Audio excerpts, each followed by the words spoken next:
비가 내립니다. 창밖에 빗소리가 들리는 밤이면 어디선가 들려오는 울음소리가 있습니다. 개굴개굴 목이 찢어지도록 우는 그 소리 속에는 수백 년 전 어느 아들의 후회가 담겨 있다고 하죠. 부모가 살아 계실 때 한 번도 말을 듣지 않았던 아들, 죽어서야 비로소 깨달았지만 이미 모든 것이 늦어버린 아들의 이야기입니다. 오늘 밤 그 슬프고도 애틋한 이야기를 천천히 들려드리려 합니다. 자, 그럼 이야기 속으로 들어가 보겠습니다. 아주 오래전 산이 깊고 골짜기가 험한 어느 마을에 김진사라는 양반이 살았습니다. 이 양반은 조상 대대로 물려받은 기름진 논밭에 사시사철 곡간이 가득 찰 만큼 넉넉한 살림을 꾸리고 있었죠. 하지만 마을 사람들이 김진사를 존경하는 이유는 그의 재산 때문이 아니었습니다. 가뭄이 들면 자기 곡간을 열어 굶주린 이웃을 먹이고 지나가는 나그네조차 빈손으로 보내는 법이 없는 그야말로 덕망 높은 어른이었기 때문이죠. 그런데 말입니다. 하늘은 참 공평하다고 했던가요? 모든 복을 다 가진 것처럼 보이는 김진사에게도 가슴을 짓누르는 커다란 걱정거리가 하나 있었습니다. 바로 외아들 만석이 때문이었죠. 김진사 부부는 늦은 나이까지 자식이 없어 온갖 정성을 다 들였습니다. 절에 가서 불공을 드리고 이름난 산과 강에 치성을 올리며 간절히 빌었죠. 그렇게 해서 신이 훨씬 넘은 나이에 겨우 얻은 귀한 아들이 바로 만석이었습니다. 아이가 태어나던 날 우렁찬 울음소리가 집 안 가득 퍼지자 김진사는 기뻐서 덩실덩실 춤을 췄습니다. 그리고 이 아이가 집안에 복을 만석이나 가져다 주길 바라는 마음을 담아 이름을 만석이라 지어주었죠. 하지만 아이가 자라면서 드러난 성품은 복이 아니라 재앙에 가까웠습니다. 걸음마를 떼고 말문이 트일 무렵부터 만석이는 남달랐습니다. 어머니가 이리 오너라 하고 두 팔을 벌리면 만석이는 휙 돌아서서 뒤뚱뒤뚱 달아나 버렸죠. 밥 먹자 하면 입을 꾹 다물고 버텼다가 이제 그만 먹자 하며 밥상을 치우려 하면 그제야 밥 내놓으라고 자지러지게 울어대곤 했습니다. 아이를 돌보는 유모조차 혀를 내두를 지경이었죠. 그런데도 김진사는 아들의 그런 모습마저 귀엽게만 보였습니다. 대장부가 주관이 있어서 그런 거지 크면 나아질 게다. 우리 만석이는 대기만 성형 인재가 아니겠느냐. 이렇게 말하며 아들을 금지옥엽으로 키웠죠. 하지만 그렇게 귀하게만 키우니 만석이의 고집은 날이 갈수록 대나무처럼 뻣뻣해지고 하늘 높은 줄 모르고 치솟았습니다. 만석이가 10살이 되던 해 김진사는 큰 결심을 했습니다. 이제 아들에게 글을 가르쳐 사람답게 만들어야겠다고 생각한 거죠. 그래서 마을에서 가장 훌륭하다는 훈장님을 모셔왔습니다. 만석아, 이제 너도 글을 배워 어른의 도리를 깨쳐야지. 오늘부터는 사랑방에서 꼼짝 말고 공부에 매진하거라. 김진사가 간곡히 당부하자 만석이는 콧방귀를 끼며 마지못해 사랑방으로 들어갔습니다. 그런데 그날 오후 사랑방 문을 열어본 김진사는 뒷목을 잡고 쓰러질 뻔했습니다. 만석이가 비싼 서책들을 찢어서 딱지를 접어놓고는 훈장님의 상투를 잡고 말타기 놀이를 하려다 결국 훈장님을 쫓아내 버린 뒤였기 때문이죠. 김진사가 처음으로 회초리를 들고 호통을 쳤습니다. 만석아, 이게 무슨 짓이냐. 스승의 그림자도 밟지 않는다 하거늘 어찌 훈장님께 이런 무례를 범했느냐. 하지만 만석이는 눈 하나 깜짝하지 않고 태연하게 대꾸했습니다. 아버지께서 꼼짝 말고 방에 있으라 하셨잖아요. 그래서 방 안에서 할 수 있는 놀이를 찾은 것뿐인데 왜 야단이세요? 그리고 저 훈장 늙은이는 재미가 없어서 제가 쫓아냈어요. 김진사는 부들부들 떨리는 손으로 회초리를 바닥에 떨어뜨리고 말았습니다. 때린다고 맞을 녀석도 아니거니와 행여매를 댔다가 귀한 자식 몸이라도 상할까 걱정이 앞섰기 때문이죠. 그때 더호되게 꾸짖고 눈물 나게 가르쳤어야 했습니다. 하지만 김진사의 그 무조건적인 사랑이 독이 될 줄은 그때는 미처 몰랐던 겁니다. 세월은 흘러 만석이는 20살의 건장한 청년이 되었습니다. 그런데 덩치만 커졌지 하는 짓은 새 살배기보다 더 못했죠. 아니 이제는 힘까지 세지니 그 폐악질이 감당할 수 없는 수준이 되었습니다. 김진사가 동쪽 밭에 가서 잡초를 뽑아라 하면 만석이는 서쪽 논으로 가서 애써 심어놓은 모를 다 뽑아 버렸습니다. 날이 가물어 물꼬를 트라 하면 멀쩡한 둑을 무너뜨려 논을 물바다로 만들어 버리기 일쑤였죠. 하루는 김진사가 몸이 좋지 않아 보약을 지어 먹으려고 아끼던 황소 한 마리를 장에 내다 팔라고 시켰습니다. 만석아, 이 소는 우리 집 살림 미천이나 다름없으니 꼭 제값을 받고 팔아야 한다. 그리고 그 돈으로 내 약을 지어오고 남은 돈은 잘 챙겨오거라. 이번만큼은 믿어보자 하며 보냈건만 만석이는 해가 져서야 빈털터리로 돌아왔습니다. 술 냄새를 풍기며 들어오는 아들을 보고 김진사가 물었죠. 그래, 소는 잘 팔았느냐? 약은 어디 있느냐?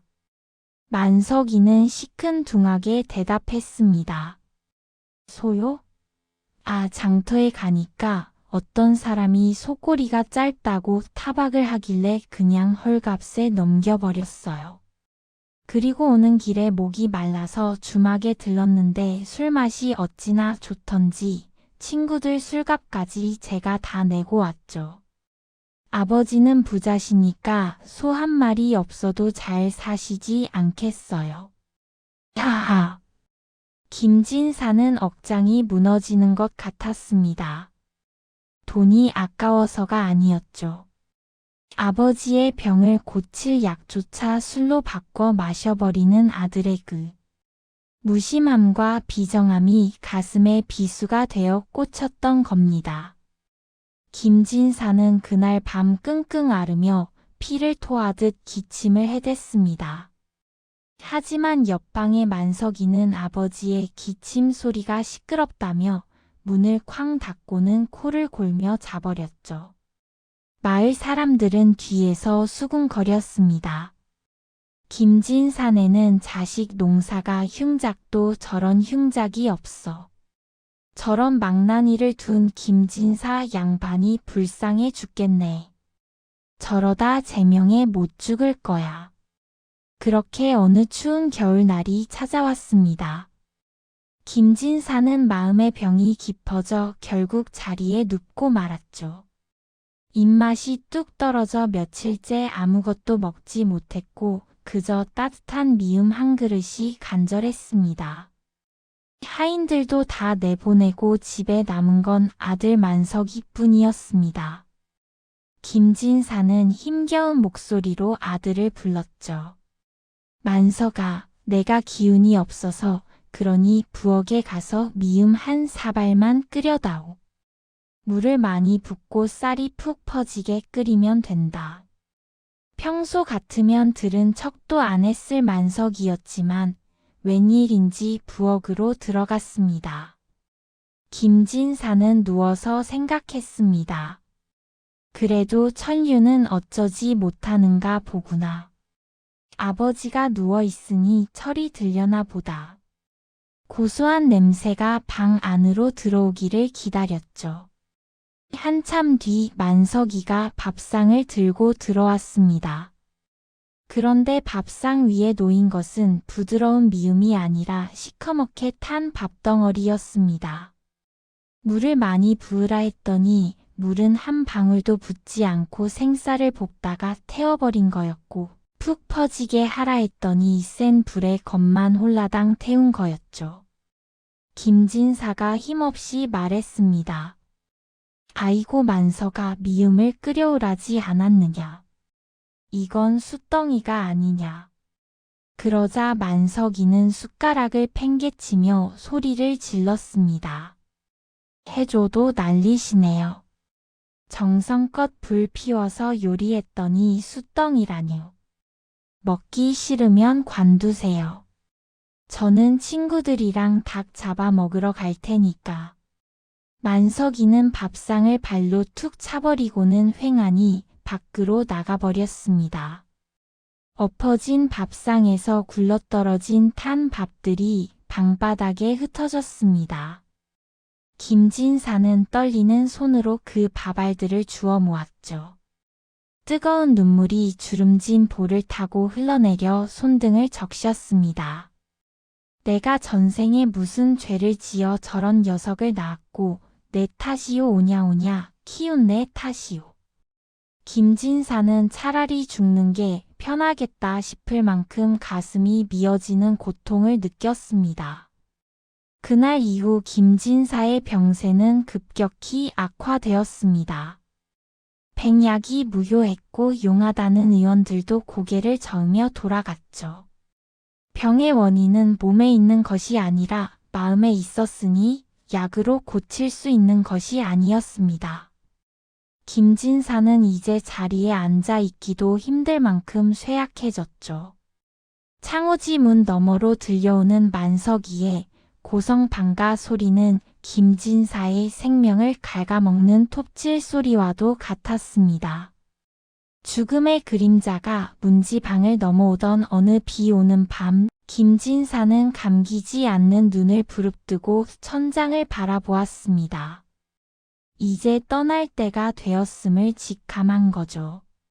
그런데 죽어서도 편히 눈을 감을 수가 없었습니다. 내가 죽으면 저 녀석이 내 장례나 제대로 치러줄까?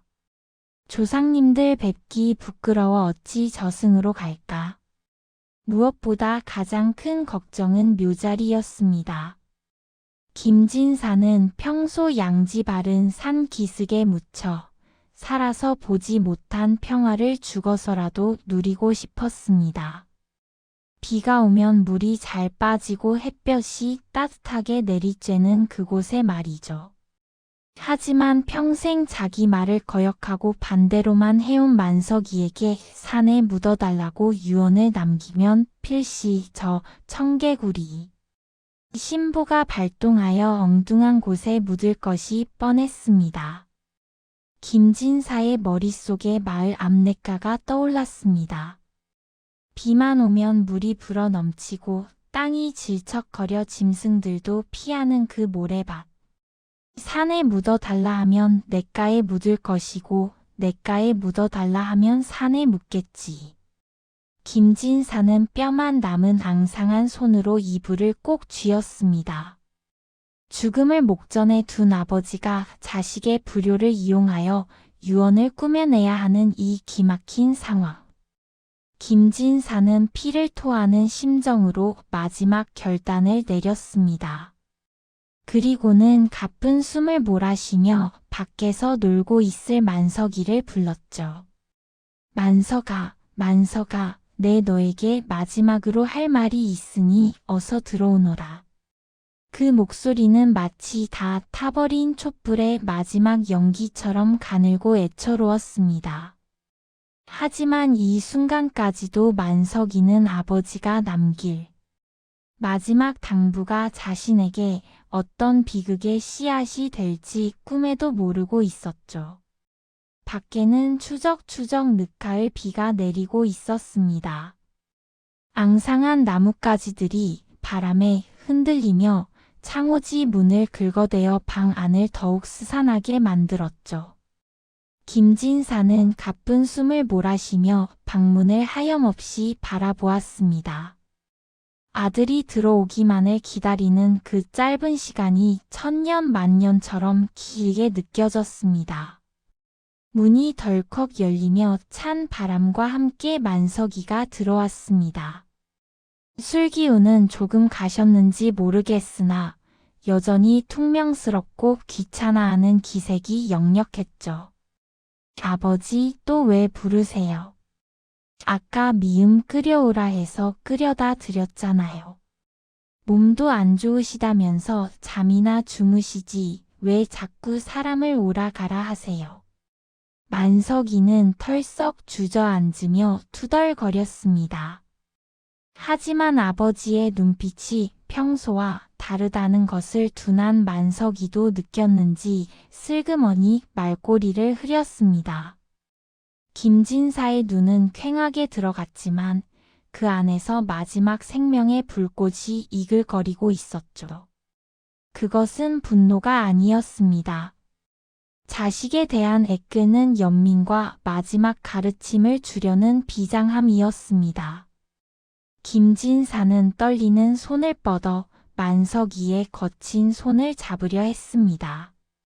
만석이는 움찔하며 손을 빼려다 차마 그러지 못하고 아버지의 차가운 손에 잡혀주었죠. 김진사의 손은 얼음장처럼 차갑고 나무껍질처럼 거칠었습니다. 만석아, 내 말을 잘 듣거라. 이것이 이 아비의 마지막 말이 될 것이다. 마지막이라는 단어에 만석이의 눈동자가 흔들렸습니다. 평소 늙으면 죽어야지라는 말을 농담처럼 던지던 만석이었지만 막상 죽음이 눈앞에 닥쳐오니 가슴 한구석이 서늘해지는 것을 느꼈죠. 김진사는 마른 침을 삼키며 마음속으로 수백 번 되뇌었던 그 거짓 유언을 입 밖으로 꺼내기 시작했습니다. 내가 죽거든 부디 양지 바른 산에 묻지 말아다오. 만석이가 의아하다는 표정을 지었습니다. 사네요. 네, 그래. 나는 평생 더위를 많이 타지 않았느냐. 답답한 흙 속에 갇혀 있는 것도 싫고 산짐승들이 내 무덤을 파헤치는 것도 싫구나. 김진사는 잠시 말을 멈추고 거친 호흡을 골랐습니다. 이 말을 하면 이 청개구리 같은 녀석이 정말로 냇가에 묻을까 봐 두려웠지만 반대로 산에 묻어주길 바라는 간절한 마음을 담아 힘겹게 말을 이었죠. 내가 죽거든 저기 마을 앞냇가 모래밭에 묻어다오. 시원한 물소리를 들으며 잠들고 싶구나. 비가 오면 물이 넘실거리고 물고기들이 노니는 그 냇가에 묻어다오. 알겠느냐. 김진사의 눈에서 기어이 눈물 한 방울이 또르르 흘러내려 볼을 적셨습니다. 제발 제발 이번만은 내 말을 거역하고 산에 묻어다오. 제발 청개구리짓을 하여 명당에 나를 묻어다오. 속으로는 이렇게 외치고 있었지만 입으로는 정반대의 말을 내뱉어야 하는 아비의 심정이 갈기갈기 찢겨 나갔습니다. 만석이는 멍하니 아버지를 바라보았죠. 보통 사람들은 죽으면 명당을 찾아 산에 묻히길 원하는데 냇가 모래밭에 묻어달라니. 만석이도 그 말이 이상하게 들렸습니다. 아버지, 그게 무슨 말씀이세요? 냇가라뇨. 거기는 비만 오면 물이 차는 곳 아닙니까? 정신이 혼미하셔서 헛소리를 하시는 겁니까? 김진사는 마지막 힘을 짜내어 만석이의 손을 꽉 쥐었습니다. 손톱이 살을 파고들 정도로 강한 힘이었죠. 아니다. 내 정신은 멀쩡하다. 이것이 내 소원이다. 평생 네가 내 말을 한 번도 듣지 않았으나 이 마지막 유언만큼은 꼭 들어다오. 냇가에 묻어다오. 그 말을 끝으로 김진사의 고개가 힘없이 옆으로 떨구어졌습니다. 잡고 있던 만석이의 손에서 스르르 힘이 빠져나갔죠. 간에게 이어지던 숨소리가 뚝 끊기고 방 안에는 빗소리만이 요란하게 울려 퍼졌습니다. 김진사가 세상을 떠난 겁니다. 아버지. 아버지. 만석이는 아버지를 흔들었습니다. 조금 전까지만 해도 자신을 잡았던 그 손이 툭 하고 바닥으로 떨어졌죠. 늘 그 자리에 계실 것만 같았던 아버지, 자신이 무슨 짓을 해도 다 받아주던 든든한 버팀목이 사라진 순간이었습니다. 처음에는 믿기지 않았습니다. 자는 척 하시는 걸 거야. 나를 놀리려고 그러시는 걸 거야. 만석이는 아버지의 코 밑에 손가락을 대보았습니다. 따뜻한 숨결이 느껴지지 않았죠. 가슴에 귀를 대보았습니다. 규칙적으로 뛰던 심장 소리가 들리지 않았습니다. 그제야 만석이는 깨달았습니다. 아버지가 정말로 다시는 돌아올 수 없는 먼 길을 떠나셨다는 것을. 아버지, 일어나 보세요. 네, 제가 잘못했어요. 미음 다시 끓여올게요. 이번엔 안 태우고 잘 끓여올게요. 아버지.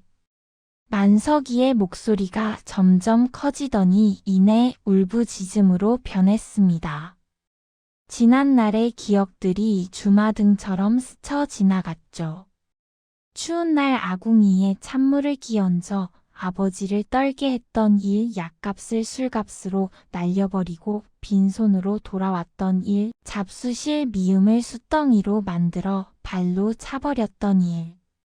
모든 불효의 순간들이 날카로운 화살이 되어 만석이의 가슴을 찔러댔습니다. 살아생전 아이고 이 녀석아 하며 혀를 차시던 아버지의 그 잔소리가 지금은 사무치게 그리운 목소리가 되었죠. 만석이는 아버지의 시신을 붙들고 통곡했습니다. 아이고 아버지, 제가 죽일 놈입니다. 천하의 불효자가 접니다. 아버지, 눈 좀 떠보세요. 제가 이제 말 잘 들을게요. 하라는 대로 다 할게요. 하지만 김진사는 대답이 없었습니다. 굳게 담은 입술은 마치 이제는 너무 늦었다라고 말하는 듯 했죠. 방 밖에서 내리는 빗소리가 만석이의 울음소리와 섞여 처량하게 밤하늘을 갈랐습니다. 마을 사람들이 하나둘 모여들었습니다. 만석이의 통곡 소리가 어찌나 크던지 잠들었던 이웃들까지 다 깨워놓은 거죠. 사람들은 김진사의 죽음을 애도하며 혀를 찼습니다. 쯧, 김진사 양반 결국 눈을 감으셨구만. 저 아들 때문에 화병으로 가신 거야. 이제 와서 울면 무슨 소용이 있어. 살아 계실 때 잘하지.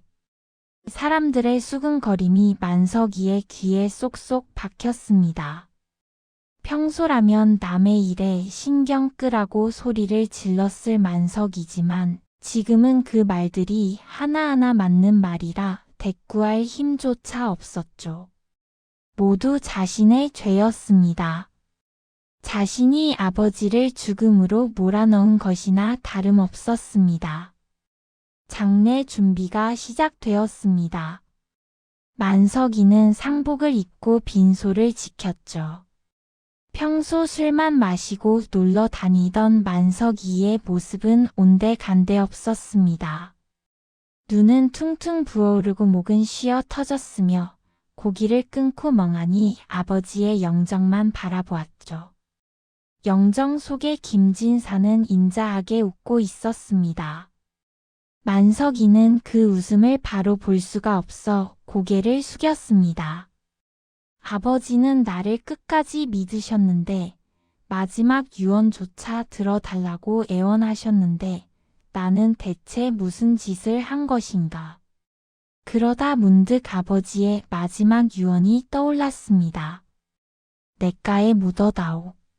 시원한 물소리를 들으며 잠들고 싶구나. 만석이의 가슴이 덜컥 내려앉았죠.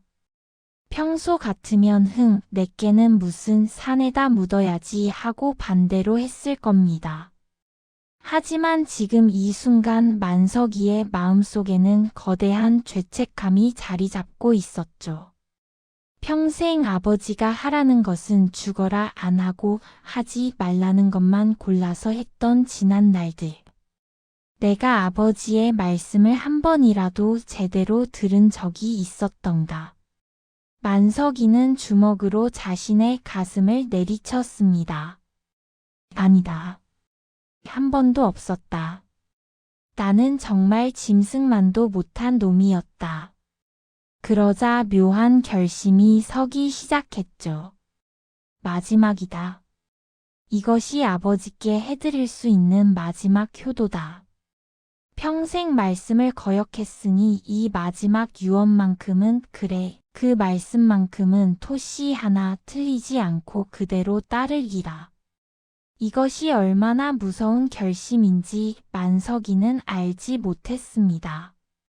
김진사가 그토록 피하고 싶었던, 아니 피하기 위해 거짓말까지 해야 했던 그 상황으로 만석이는 스스로 걸어 들어가고 있었죠. 아버지의 깊은 뜻을 헤아리기엔 만석이의 깨달음은 너무 늦었고 또 너무 단순했습니다. 장례를 치르는 3일 내내 비는 그치지 않았습니다. 마치 하늘도 김진사의 죽음을 슬퍼하고 앞으로 닥칠 일을 걱정하는 듯 끊임없이 눈물을 뿌려댔죠. 만석이는 빗소리를 들으며 맹세하고 또 맹세했습니다. 아버지 걱정 마세요. 이번에는 꼭 시키는 대로 하겠습니다. 냇가에 묻어 드릴게요. 드디어 발인 날이 밝았습니다. 상여가 나갈 채비를 마쳤죠. 마을 어르신들이 다가와 만석이에게 물었습니다. 상주 묘자리는 어디로 정했는가? 김진사님 선산이 저 양지 바른 산 중턱에 있지 않은가? 어르신들은 당연히 산으로 갈 것이라 생각하고 물었습니다. 하지만 만석이의 입에서 나온 말은 마을 사람들을 경악하게 만들었죠. 아닙니다. 냇가로 갈 겁니다. 마을 앞 냇가 모래밭으로 갈 겁니다. 사람들이 웅성거리기 시작했습니다. 아니 저 미친 놈 보게. 아버지를 물속에 수장시키려나. 끝까지 불효를 저지르는구만. 천벌을 받을 놈. 사람들의 비난이 쏟아졌지만 만석이는 입술을 꽉 깨물고 고개를 저었습니다. 그의 눈에는 광기 어린 슬픔과 빗나간 효심이 가득 차 있었죠. 모르시는 말씀 마십시오. 이것이 아버지의 유언입니다. 평생 불효만 했던 제가 마지막으로 아버지 뜻을 따르겠다는데 누가 막는단 말입니까? 저는 기필코 아버지를 냇가에 모실 겁니다. 아이고 어찌하면 좋단 말입니까? 김진사의 치밀한 계획이 뒤늦게 터진 아들의 효심 때문에 물거품이 되고 말위기에 처했습니다. 아버지의 거짓말이 진실이 되어버린 이 아이러니한 상황. 상역군들의 이제 가면 언제 오나 하는 구슬픈 소리와 함께 김진사의 관은 산이 아닌 냇가를 향하기 시작했습니다. 마을 여기를 지나 냇가로 향하는 상여 행렬은 침통하기 그지없었죠. 보통 상여가 나갈 때는 곡소리와 함께 요령잡이의 선소리에 맞춰 상두꾼들이 후창을 하며 슬프면서도 떠들썩하게 가기 마련입니다. 하지만 김진사의 마지막 가는 길은 기이한 침묵과 수군거림으로 가득 찼습니다. 상여가 도착한 곳은 마을 앞을 흐르는 큰 강 옆 넓게 펼쳐진 모래밭이었죠. 이곳은 여름 장마철이면 황토물이 넘실대며 바닥을 휩쓸고 지나가는 상습 침수 구역이었습니다. 풀 한 폭이 제대로 뿌리내리지 못하는 이 척박하고 위태로운 땅에 만석이는 관을 내려놓으라 손짓했습니다. 이복의 만석이 자네 정말 제정신인가? 여기는 땅이 물러서 관을 묻을 수도 없고 묻는다 해도 물이 스며들어 시신이 온전치 못할 걸세. 제발 고집 꺾고 산으로 가세. 평소 김진사를 존경했던 마을 어르신이 바지가랑이를 잡고 애원하다시피 말렸습니다. 하지만 만석이의 눈은 이미 퀭하게 풀려 있었고 오직 한 가지 생각에만 사로잡혀 있었죠. 아버지의 마지막 말씀이다. 이것만은 지켜야 한다. 비키십시오. 아버지가 원하신 곳입니다. 물소리를 듣고 싶다 하셨습니다. 제가 평생 불효만 저질렀는데 마지막 소원마저 무시하고 내 멋대로 산에 모시면 저는 정말 벼락 맞을 놈이 됩니다. 만석이는 삽을 들고 모래밭을 파기 시작했습니다. 푹푹 삽이 들어갈 때마다 푸석한 모래흙이 파헤쳐졌죠. 하지만 얼마 파지 않아 문제가 생겼습니다. 강가 바로 옆이라 조금만 깊이 파도 스멀스멀 물이 차오르기 시작한 겁니다. 흙을 퍼내면 물이 고이고 또 퍼내면 모래가 무너져 내렸죠. 지켜보던 상두꾼들이 혀를 찼습니다. 이것 봐. 땅이 시신을 거부하지 않나. 묘를 쓸 자리가 아니야. 하지만 만석이는 아랑곳하지 않았습니다. 오히려 우통을 벗어던지고 미친 사람처럼 맨손으로 흙탕물을 퍼내며 구덩이를 팠죠. 손톱이 깨지고 손가락에서 피가 배어 나왔지만 그는 멈추지 않았습니다. 그 모습이 너무나 처절하고 기가 막혀 마을 사람들은 더 이상 말릴 엄두도 내지 못하고 그저 바라만 볼 뿐이었습니다. 아버지, 조금만 참으세요. 제가 깊이 아주 깊이 파서 편안히 모셔드릴게요. 한참을 사투한 끝에 물이 흥건한 구덩이에 겨우 관을 내렸습니다. 질척한 진흙이 관 위로 덮였죠. 보통은 봉분을 둥글고 높게 쌓아 잔디를 입히지만 모래밭이라 잔디를 심을 수도 없었습니다. 만석이는 강가에 굴러다니는 큼지막한 돌들을 주워다가 봉분 주위를 둘러쳤습니다. 혹시나 물살에 흙이 쓸려갈까 봐 걱정되었기 때문이죠. 장례가 끝나고 사람들이 모두 돌아간 뒤에도 만석이는 홀로 냇가에 남았습니다. 해는 서산으로 넘어가고 강바람이 차갑게 불어와 젖은 옷깃을 파고들었죠. 철썩철썩 강물이 흐르는 소리가 마치 아버지의 울음소리처럼 들렸습니다. 만석이는 무덤 앞에 무릎을 꿇고 앉아 하염없이 중얼거렸습니다. 아버지, 시원하시죠? 아버지가 원하시던 물소리가 바로 옆에서 들립니다. 이제 제가 매일 와서 지켜드릴 테니 걱정 말고 주무세요. 집으로 돌아온 만석이는 완전히 딴 사람이 되었습니다.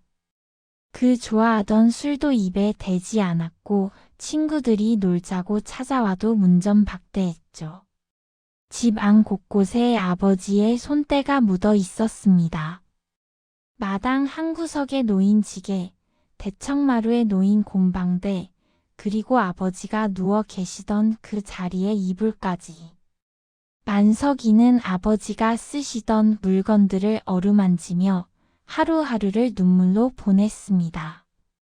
그런데 만석이에게 새로운 병이 하나 생겼습니다. 바로 하늘을 올려다보는 병이었죠. 아침에 눈을 뜨면 가장 먼저 방문을 열고 하늘의 색깔을 살폈습니다. 구름 한 점 없이 맑은 날이면 안도의 한숨을 내쉬었지만 조금이라도 먹구름이 끼거나 바람이 습해지면 안절부절 못하고 마당을 서성거렸죠. 비가 오려나. 안 되는데. 아직 묘자리 흙이 다 굳지도 않았는데. 봄이 지나고 여름이 다가오고 있었습니다. 산천초목이 푸르게 우거지는 계절이지만 만석이에게는 공포의 계절이었죠. 이 마을의 여름은 장마가 유난히 길고 거세기로 유명했기 때문입니다. 어느 날 오후였습니다. 멀쩡하던 하늘이 갑자기 어두컴컴해지더니 멀리서 우르릉 하는 천둥 소리가 들려왔죠. 방 안에 앉아 있던 만석이는 용수철처럼 튀어올랐습니다. 안 돼. 비다. 비가 온다. 만석이는 삿갓을 쓸 새도 없이 밖으로 뛰쳐나갔습니다. 후두둑 굵은 빗방울이 먼지 나는 마당을 때리기 시작했죠. 만석이는 빗속을 뚫고 냇가를 향해 달렸습니다. 숨이 턱끝까지 차올랐지만 멈출 수 없었습니다. 아버지의 무덤이 그 위태로운 모래성이 걱정되어 견딜 수가 없었죠. 냇가에 도착했을 때 빗줄기는 이미 장대비로 변해 있었습니다. 강물 수위는 눈에 띄게 불어나 있었고 흙탕물이 무섭게 소용돌이치며 흐르고 있었죠. 만석이가 쌓아둔 돌무덤 주변으로 빗물이 고랑을 만들며 모래를 깎아내리고 있었습니다. 안 돼. 아버지. 이놈의 비야 그쳐라. 제발 그쳐라. 만석이는 흙이 깎여 나간 곳을 자신의 몸으로 막으려 했습니다. 주변의 흙을 긁어 모아 덮어보았지만 거센 빗줄기 앞에서는 속수무책이었죠. 흙을 덮으면 비가 쓸어가고 돌을 괴어 놓으면 물살이 흔들어 놓았습니다. 만석이는 흠뻑 젖은 채 무덤을 끌어안고 울부짖었습니다. 아버지, 제가 잘못했습니다. 제가 멍청해서 냇가에 묻어들여 이 고생을 시켜드립니다. 조금만 참으세요. 제가 지켜드릴게요. 그날 이후 비만 오면 만석이는 냇가로 달려나가는 것이 일상이 되었습니다. 한밤중에 자다가도 빗소리가 들리면 벌떡 일어나 삽을 들고 뛰쳐나갔죠. 밥을 먹다가도 천둥이 치면 숟가락을 던지고 나갔습니다. 마을 사람들은 빗속을 뚫고 달려가는 만석이의 뒷모습을 보며 안타까워했습니다. 저런 또 나가는구만. 저러다 사람 잡겠어. 듣기 싫어도 살아서 불효하더니 죽어서 저 고생을 하는구만. 만석이의 얼굴은 점점 야위어 갔고 눈은 공포와 불안으로 퀭하게 들어갔습니다. 제대로 먹지도 자지도 못한 채 오직 비와의 전쟁을 치르는 사람 같았죠. 그것은 처절한 속죄이자 벗어날 수 없는 형벌과도 같았습니다. 그러던 어느 날 하늘이 뚫린 듯 며칠 밤낮으로 비가 쏟아지는 큰 장마가 시작되었습니다. 어느 때와는 차원이 다른 폭우였죠. 계곡물이 폭포수처럼 쏟아져 내리고 마을 앞냇가는 범람 직전까지 차올랐습니다. 강물은 으르렁거리는 맹수처럼 거품을 물고 둑을 위협했죠. 만석이는 며칠째 집에도 들어가지 않고 무덤 옆을 지키고 있었습니다. 비바람이 몰아쳐 몸을 가누기조차 힘들었지만 그는 무덤가에 있는 나무 뿌리를 붙잡고 버텼죠. 안 떠내려 간다. 절대로 안 떠내려 가게 할 거야. 내가 죽는 한이 있어도 아버지는 지킬 거야. 만석이의 목소리는 빗소리에 묻혀 들리지도 않았습니다.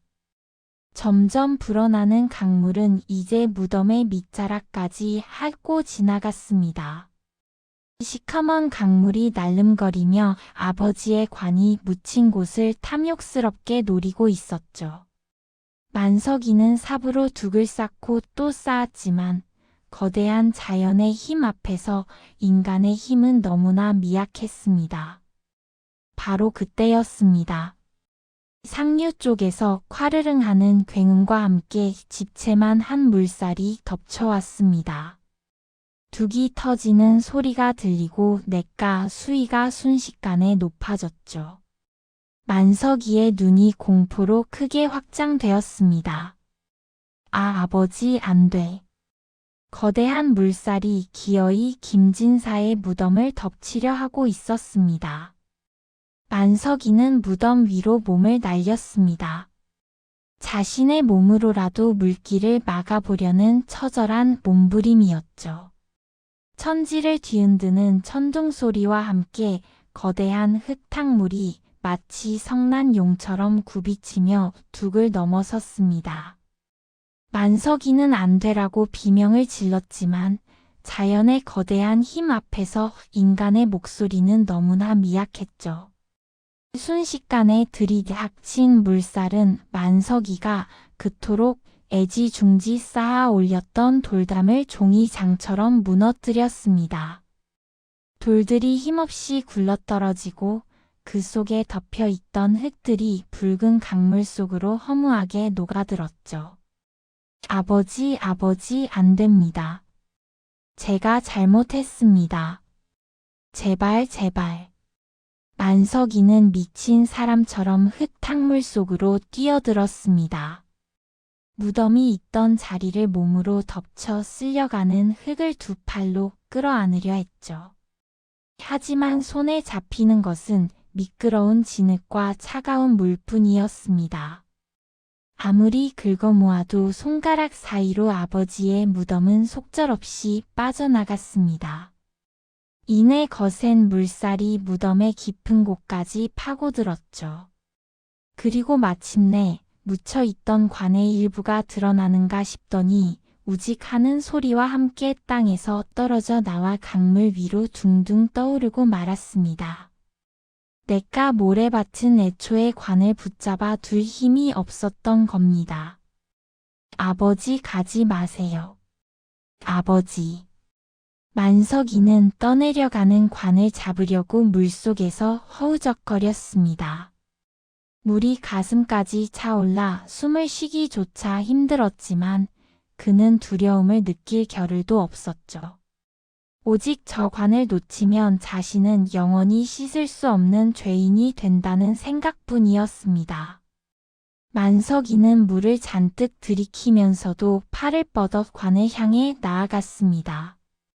하지만 야속한 강물은 만석이의 효심을 기다려주지 않았습니다.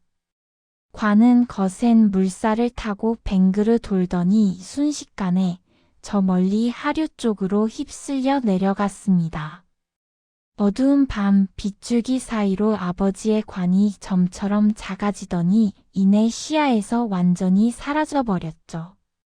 아버지. 만석이는 물속에서 중심을 잃고 쓰러졌습니다. 강물이 그를 집어삼키려 했지만 다행인지 불행인지 만석이는 강가 덤불에 걸려 목숨을 건졌습니다. 그는 흠뻑 젖은 채 진흙 바닥을 기어 나와 관이 사라진 방향을 향해 엎드렸습니다. 하늘에서는 여전히 굵은 빗줄기가 쏟아지고 있었고 만석이의 눈에서도 뜨거운 눈물이 빗물과 섞여 흘러내렸죠. 아버지, 제가 죽일 놈입니다. 산에 묻어달라는 말씀을 안 듣고 냇가에 묻어들였다가 이제는 시신마저 잃어버렸습니다. 제가 아버지를 2번 죽였습니다. 만석이는 땅을 치며 통곡했습니다. 주먹으로 모래바닥을 얼마나 세게 내리쳤는지 손등이 찢어지고 피가 흘러 흙탕물을 붉게 물들였죠. 평생 아버지의 속만 썩이다가 이제 철이 들어 효도 한번 해보겠다고 한 짓이 결국 아버지의 시신을 물고기 밥으로 만들어 버린 꼴이 되었으니 그 죄책감을 어찌 말로 다 할 수 있겠습니까? 날이 밝았지만 비는 그치지 않았습니다. 마을 사람들이 걱정되어 냇가에 나왔을 때 그들은 참혹한 광경을 목격했죠. 무덤은 흔적도 없이 사라져 웅덩이만 패여 있었고 만석이는 그 웅덩이 옆에 넋이 나간 사람처럼 주저앉아 있었습니다. 온몸은 진흙투성이고 눈은 초점을 잃은 채 강물만 하염없이 바라보고 있었죠. 아이고 만석이 자네 살아 있었구만. 무덤은 결국 쓸려간 건가. 쯧쯧 그러니까 어르신들이 말릴 때 듣지. 산에 썼으면 이런 사단은 안 났을 거 아닌가. 사람들의 말이 만석이의 가슴을 후벼 팠습니다. 산에 썼으면. 그 말이 머릿속을 맴돌았죠. 아버지가 왜 냇가에 묻어달라고 하셨는지 만석이는 곰곰이 생각했습니다. 평생 반대로만 하는 자신을 알기에 산에 묻히고 싶어서 냇가라고 말한 것은 아닐까. 아버지는 내 불효를 미리 알고 계셨던 걸까. 뒤늦은 깨달음이 번개처럼 뇌리를 스쳤습니다. 만석이는 가슴을 쥐어뜯으며 괴로워했죠. 아, 아버지는 내가 반대로 할 줄 알고 그래서 냇가라 하셨구나. 나는 그것도 모르고 바보같이 멍청하게. 그 충격은 실로 엄청난 것이었습니다. 아버지의 깊은 사랑과 배려를 자신의 어리석음으로 망쳐버렸다는 사실에 만석이는 숨조차 제대로 쉴 수 없었죠. 그는 식음을 전폐하고 그 자리에 망부석처럼 앉아 있었습니다. 마을 사람들이 밥을 가져다 주어도 거들떠보지 않았고 집으로 데려가려 해도 뿌리치며 소리 질렀죠. 내버려 두시오. 나는 갈 자격이 없는 놈이오. 여기서 아버지가 돌아오실 때까지 기다릴 거요.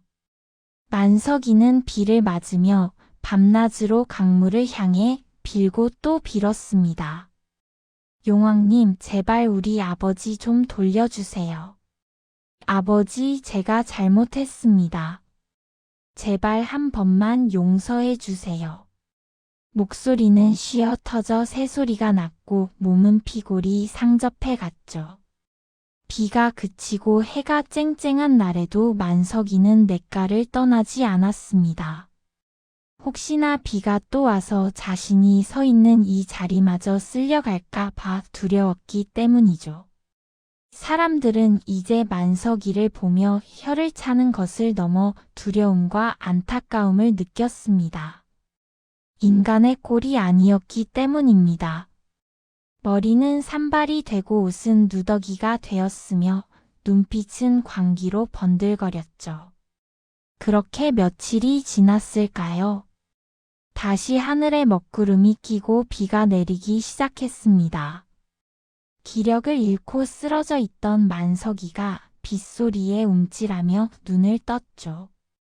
비가 또 비가 온다. 아버지 춥지 않으세요? 무덤이 떠내려 가면 안 되는데. 만석이는 비틀거리는 몸을 일으키려 했지만 다리에 힘이 들어가지 않았습니다. 이미 그의 생명력은 바닥을 드러내고 있었죠. 그는 엎드린 채로 사라진 무덤터를 향해 엉금엉금 기어갔습니다. 차가운 빗줄기가 그의 등 위로 쏟아졌죠. 개굴. 아니, 아버지. 아버지.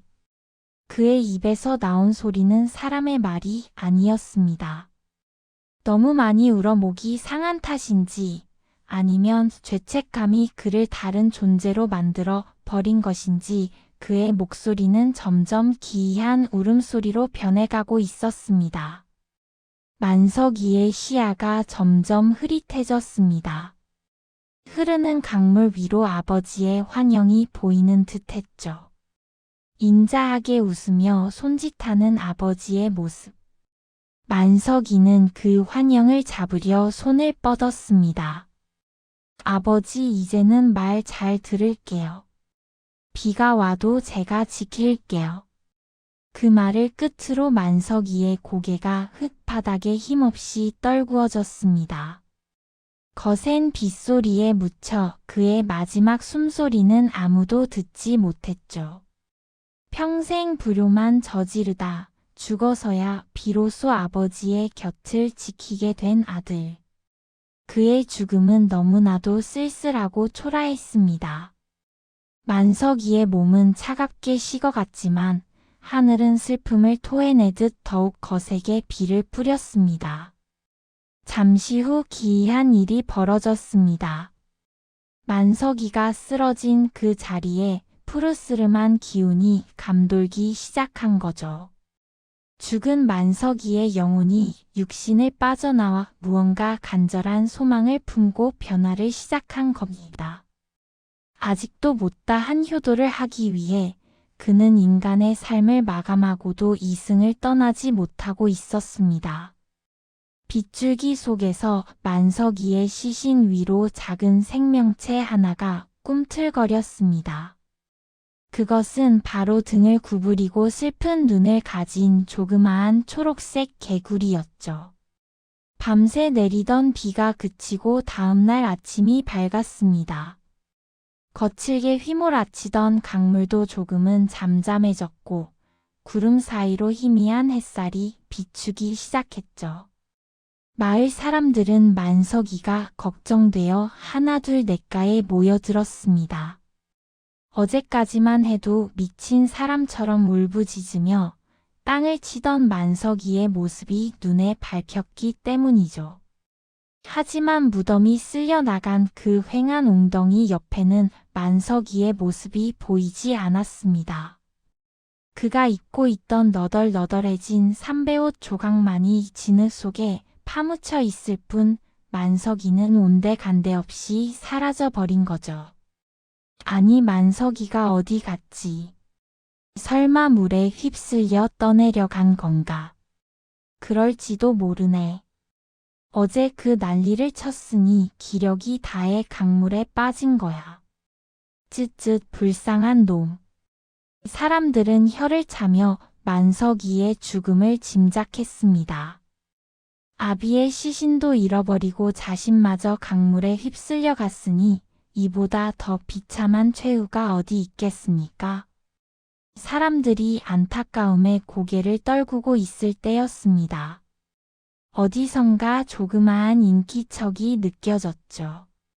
만석이가 밤새 엎드려 울던 그 자리, 젖은 풀잎 위에 무언가가 웅크리고 있었습니다.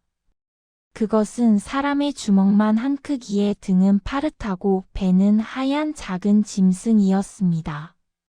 바로 청개구리였죠. 그 청개구리는 사람들을 보고도 도망가지 않았습니다. 그저 툭 튀어나온 큰 눈을 깜빡이며 하염없이 강물 쪽만 바라보고 있었죠. 그 눈망울이 어찌나 슬퍼 보이던지 마을 사람들은 저도 모르게 발걸음을 멈추고 숨을 죽였습니다. 저것 좀 보게. 저 개구리 눈 좀 봐. 꼭 금방이라도 울 것만 같지 않은가. 그때였습니다. 조용하던 하늘에 다시 먹구름이 몰려오더니 후두둑 빗방울이 떨어지기 시작했죠. 그러자 얌전히 있던 청개구리가 갑자기 안절부절 못하며 팔짝팔짝 뛰기 시작했습니다. 강물이 불어날까 흙탕물이 다시 덮쳐올까 두려워하는 몸짓이었죠. 그리고는 목을 길게 빼고 찢어질 듯한 목소리로 울어대기 시작했습니다. 개굴 개굴 개굴 개굴. 그 소리는 여느 개구리의 울음소리와는 달랐습니다. 마치 아버지, 아버지 하고 부르는 것 같기도 하고 가지 마세요, 떠내려가지 마세요 하고 절규하는 것 같기도 했죠. 그 울음소리에 담긴 한과 슬픔이 어찌나 깊은지 듣는 사람들의 가슴까지 저릿하게 만들었습니다. 마을의 한 노인이 그 모습을 한참이나 바라보다가 긴 한숨을 내쉬며 말했습니다. 저 놈이 바로 만석일세. 만석이가 죽어서 개구리가 된 거야. 아비 무덤을 지키지 못한 죄스러움에 저승으로 가지도 못하고 미물이 되어 다시 태어난 거야. 그제야 사람들은 고개를 끄덕였죠. 평생 아버지가 하라는 것은 죽어도 안 하고 반대로만 하더니 죽어서는 아버지의 곁을 지키겠다고 저리도 애쓰는 모습이 영락없는 만석이었기 때문입니다. 사람들은 그 개구리를 향해 합장하며 명복을 빌어 주었습니다. 만석아, 이제 그만 울거라. 내 아버지는 물길 따라 좋은 곳으로 가셨을 게다. 부디 다음 생에는 효도하는 자식으로 태어나거라. 하지만 청개구리가 된 만석이 뒤에는 아무런 말도 들리지 않는 듯 했습니다. 그저 비만 오면 강물이 불어 아버지가 계시던 그 자리가 또다시 잠길까봐 자신의 작은 몸으로라도 물길을 막아보려는 듯 냇가를 서성이며 목 놓아 울 뿐이었죠. 세월은 흘러 마을 사람들도 하나둘 세상을 떠나고 강산도 변했습니다. 하지만 만석이의 슬픈 전설은 입에서 입으로 전해져 내려왔죠. 그리고 지금도 여름 장마철이 되어 비가 주룩주룩 내리는 날이면 우리는 논두렁이나 냇가에서 들려오는 구슬픈 울음소리를 들을 수 있습니다. 개굴개굴 개굴개굴. 사람들은 그 소리를 듣고 말합니다. 저런 비가 오니 또 청개구리가 우는구나. 엄마 무덤 떠내려갈까 봐 저리 서럽게 우는구나. 사실 만석이는 죽어서도 편히 쉴 수가 없었던 겁니다. 맑은 날에는 혹시나 땅이 마를까 걱정하고 비가 오는 날에는 혹시나 무덤이 떠내려갈까 걱정하며 영원히 풀리지 않는 후회의 굴레 속에 갇혀버린 거죠. 우리는 흔히 말을 안 듣고 삐딱하게 행동하는 사람을 보면 청개구리 같다고 합니다. 하지만 그 말 속에는 단순히 말을 안 듣는다는 뜻보다 더 깊고 슬픈 의미가 담겨 있죠. 뒤늦게 깨닫고 후회해봤자 이미 물은 엎질러졌고 배는 떠나갔다는 뼈아픈 교훈 말입니다. 만약 만석이가 살아생전 아버지에게 따뜻한 말 한마디, 미음 한 그릇 제대로 대접했더라면 어땠을까요? 아버지가 돌아가시고 나서라도 그 깊은 뜻을 헤아려 양지 바른 산에 모셨더라면 지금쯤 만석이는 개구리가 되는 대신 따뜻한 봄날 나비가 되어 아버지 무덤가에 핀 꽃에 앉아 쉬고 있었을지도 모릅니다. 지금 여러분의 창밖에도 비가 내리고 있나요? 어디선가 들려오는 빗소리에 혹시 작게나마 개굴개굴하는 소리가 섞여 있지는 않은지 귀 기울여 보세요. 그것은 수백 년 전 어리석은 아들이 보내는 뒤늦은 참회의 편지일지도 모릅니다. 개굴. 아버지 보고 싶어요. 이야기는 여기서 끝이 납니다. 부모님이 살아계실 때 섬기기를 다하라는 옛 성현의 말씀이 오늘따라 더욱 가슴 깊이 파고드는 밤입니다. 부디 이 이야기를 들으신 여러분은 훗날 빗속에서 울며 후회하는 청개구리가 되지 않기를 바랍니다. 효도는 거창한 것이 아닙니다. 지금 곁에 계신 부모님께 건네는 따뜻한 전화 한 통 감사합니다 라는 말 한마디가 장마철의 둑보다 더 튼튼하게 부모님의 마음을 지켜드릴 테니까요. 긴 이야기 들어주셔서 감사합니다. 편안한 밤 되세요. 좋은 꿈 꾸세요.